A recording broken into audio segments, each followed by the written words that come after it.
Sports Radio 1450 The Hall, Average Joe Show 2.0. Michael Buster McMahon. This could be your intro music. This gets you up. Let me tell you something. Our next guest, Sarah Payant. The last time I saw Sarah, she was tearing her opponent to shreds in the Premier FC's event last summer. Intern Evan was there as well, sitting right next to me. We both were sort of mortified watching a person who we really appreciate and admire, Sarah. Like, it's one thing to watch Sarah Payant, who you like, get into the octagon, get into the cage, and then to watch them start to rip each other apart. Because even the winner is going to get beat up. Not Sarah Payant. It was unbelievable. Sarah, welcome back to the program. Thank you. Glad to be back. So we have you in today for a number of reasons, not just because we wanted to catch up, which is always fun, but also because you have on Friday the 13th, coming up March 13th, basically 2 weeks from tomorrow. 2 weeks. Your pro debut. You're going to be fighting down in Twin Rivers Casino in Rhode Island. Of course, you're a Western Mass native right in the Valley, the Pioneer Valley Regional School, live right now in West Side. Yeah. You're heading out to Rhode Island to make your professional MMA debut. And so we wanted to get you in here to chat about that, but also just to sort of talk about that last fight. We know we had you on after it. Right. We did a phone interview. Yeah. But what the hell? Like, I haven't seen, I feel like I didn't want to creep you out, but like, I saw you do some crazy stuff. I can't believe you're the same person. What's the training like going into a professional debut? You know, I haven't really trained, or I haven't changed much. I'm still doing the same things. It hasn't really changed. I mean, it doesn't feel any different to me either. You're making money. Which is nice. You're making an actual paycheck now. This jump up to the pro level, was this a long time coming, or was this just something like, you know what, I've got nothing else to prove here. I want to start getting paid, and now I get some offers, and it's time to do it. Well, I had bugged my coach and Karen, who she's in the Caribbean right now. I know, what the hell, right? What the hell? I had bugged them both for like 5 fights ago. I'm like, come on, I'm ready. They're like, no, a couple more. And I'm glad I did wait, because at the time, I think it would have been a big mistake. But at this point, I feel like I'm ready, and I think I was probably ready 2-3 fights ago, but I think we just waited and wanted to get a couple more wins under my belt, a little bit more experience. That's always good, because now going into this pro fight, I have more amateur fights than her and a lot of other pros out there. Sure. So I think I have that on my side, but the training really hasn't changed. That's really interesting. I've definitely bumped up the intensity. The rounds are going to be longer. The rules are going to change. It's a little bit more dangerous. You can get kneed in the face, elbowed in the face. So the rules change a little bit. But, you know. Your coach will be back in time for the fight, right? He will. Last time his wife was giving labor, so he was unable to make it, and so I had a different corner that I normally do. Different excuse, but... Are we sensing a pattern? Oh my God. Well, I was my warm-up was totally thrown off last time. Have you ever seen your coach, babe? That's where we're... Oh, yeah. Oh, okay. Yeah, I see him every day.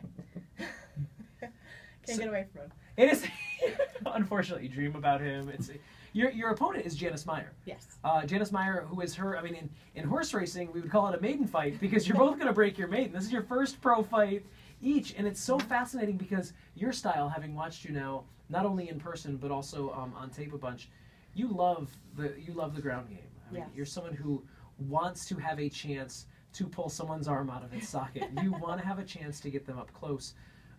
Going into a fight with an opponent at this weight class, you're fighting in the catchweight at CES, and by the way, March 13th. It's a professional fight, Twin Rivers Casino. If you want tickets, Sarah Payant here is asking you to contact her directly, and we're going to put a link to her Facebook page on our Facebook page, facebook.com/AverageJoes1450. Trust us, it's a great night of sports, and it's at Twin River Casino, so you can't get much better from an entertainment standpoint. Going into an opponent again that is really sort of unknown, how much does that go into your plotting? You want to get her on the ground. Does it change because you don't really know much about her style? Not really. I do have some video on her from some time ago. I think it was about a year ago. But it's kind of nice. You know, you get to go in there kind of fresh and not looking for any certain thing. You know, and not really worrying where the fight goes. If it stays standing, I think I'm going to be fine. If it goes to the ground, I think I'm going to be fine at this point. And that just comes from the confidence that I've gotten from my training now. But it's kind of nice, not like, you know, having these things like, oh, she does this and she likes to do that. It kind of lets you have a little bit clearer of a head when you're training. Completely. So that's good.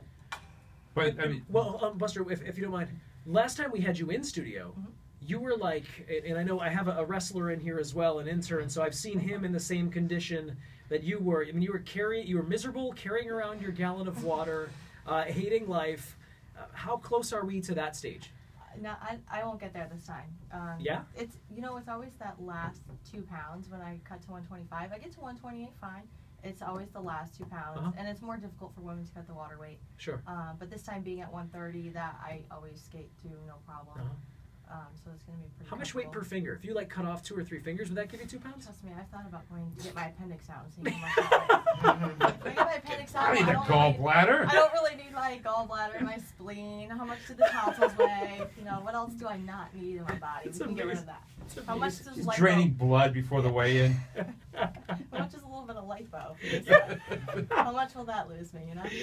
That's usually the point I'm at when I'm at like 126. Like, just cut off a wrist. Now, Please. the film work that you have seen of the opponent, and you said you haven't seen a lot, but what does it look like? What is her strength, and where is her weakness? I think in the videos I've seen, she throws a lot of high kicks. They come out of nowhere. She was able to get out of some submissions on the ground. She worked pretty well against the cage. And that video, like I said, was from a year ago. So you kind of have to see, I think of how much I've progressed from my last fight. So I kind of have to expect the same from her. There's a surprise coming. Right. So I kind of have to go in there prepared to see what Is this normal? I mean, there's probably, especially in the amateur level, there's probably not a lot of a video of her out there, but I mean, if there was a lot of video out there, I mean, is this something that you would have gotten into watching more? Or? Yes, definitely, definitely. It's funny, I'm looking at the tail of the tape right now, and we're talking about CES 28, which will take place in Lincoln, Rhode Island, on March the 13th, Friday the 13th. You can watch Sarah Payant, block your ears, beat the snot out of Janice Meyer in the cage. We believe this strongly in our girl Sarah Payant. Looking at the tail of the tape right now, she's got you by about 5 inches, if you can believe this. And she's a little bit heavier. Of course, making weight will be a thing. But because of the time out now, because we are a week and a half, 2 weeks away, is it right now more about the mental preparation? Because your game, you can only sharpen so much, right? It's about visualizing, it's about the reps, it's about sort of making sure that you visualize the fight beforehand, right? Right. I mean, I can go in and work my setups for boxing, work my takedowns. I don't think much is going to change in between now and 2 weeks. Exactly. The only thing I can do is keep working on it. But it is like a lot of the mental part. Keep eating right for the next couple of weeks. Yeah. Drink as much water as possible. Don't buy ice cream. Don't buy. We're sorry we walked you past Cold Stone Creamery on the way in. You can go out the other exit. I know. So just those little things. For me, the biggest battle's always been the weigh-ins, but of course this time it's going to be easier. So I'm kind of just counting down the days, waiting for it to come. Because catch weight is up a couple of pounds, right? 130. 130 pounds. Yeah, so. yeah. That's kind of nice. It is nice. That's kind of nice. No, all my coworkers are like, you're being really nice for 2 weeks out. Now, when you opponent, I don't know enough. I'm sorry, I don't know enough about this sport. But when your opponent is 5 inches taller, how much of an advantage is that, or is that something that's completely, something that is not even? It's 5 more inches to kick the crap out of. Next question. Well, it's nice for me to have the longer legs for takedowns. I've been working a lot of in and out punch combos, so that is nice to work. Plus, all of my coaches and my teammates are taller than me, most of them, because they're guys and they're huge. So I'm used to that. Okay. My boxing coach, I spar with him a lot. I spar with Gladiator a lot, and Gladiator is about her height, which it doesn't seem like 5 inches. No, right? No, not at all. No, not at all. Maybe I've grown. Maybe you have. You need to take that off because that's more pounds. That picture was taken when I was 19, actually. No way. Yeah. That's amazing, right? Yeah. It's amazing because it's funny. We were speaking with Dr. Jen Welter, who was the first woman to play and coach men's professional football a couple of days ago, and she was talking about, as a woman, how strange it is being a professional athlete because it's a little taboo to ask a woman age, weight, and height, right? Right. And for you as a professional athlete, that's out there. Yeah. She made a joke like, there's only a few numbers you don't know about her. That's pretty much. That's why I always said that we'll never have a woman president because you have to admit you're over 45 years old. Right. So has that become sort of, because you're because you're in a sport where everyone needs to know every little bit, every little detail about you. When your films hit the internet, they're being digested not by fans, but by opponents, by people who are just strictly critical of you. Was that difficult to do, to enter the realm of the public like this? I mean, because you are now a public figure. Right. In the beginning, I was, you know, every little comment I saw on Facebook, and of course me and Karen, my manager, have been friends for a long time, and I always just tell you know, this person said this about me, and I saw somebody would do like clip art and like add images to my pictures. No, really? To do like funny things with my pictures. And I would get so mad, and I would call people out when I saw them at other fights. She's like, you cannot do that. I guess I can. That person said this about me on Instagram.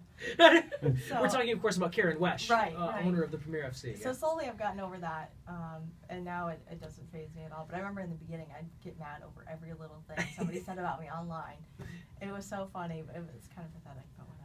One more question for you, because it's so much fun to have you in here. Again, we were talking, we've been having a lot of really strong women in lately, and we sort of always ask about, you know, the Like a Girl hashtag, and that's sort of like something that's been, you know, really, I'm inspired by it, you know, the idea of fighting like a girl, throwing like a girl, and wearing it and owning it now, and turning it into something that is no longer a pejorative, but something that that all women can aspire to, all young girls. Do you give much thought to that as a woman excelling and professional in such a male-dominated sport?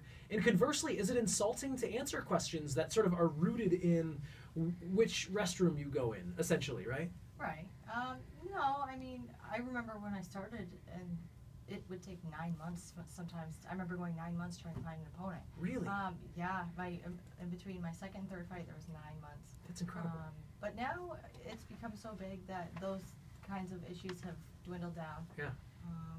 You know, you look at the UFC this Saturday. Yeah, Ronda. The few most interesting fights that are going to be on that card are all women. Yep. In my eyes.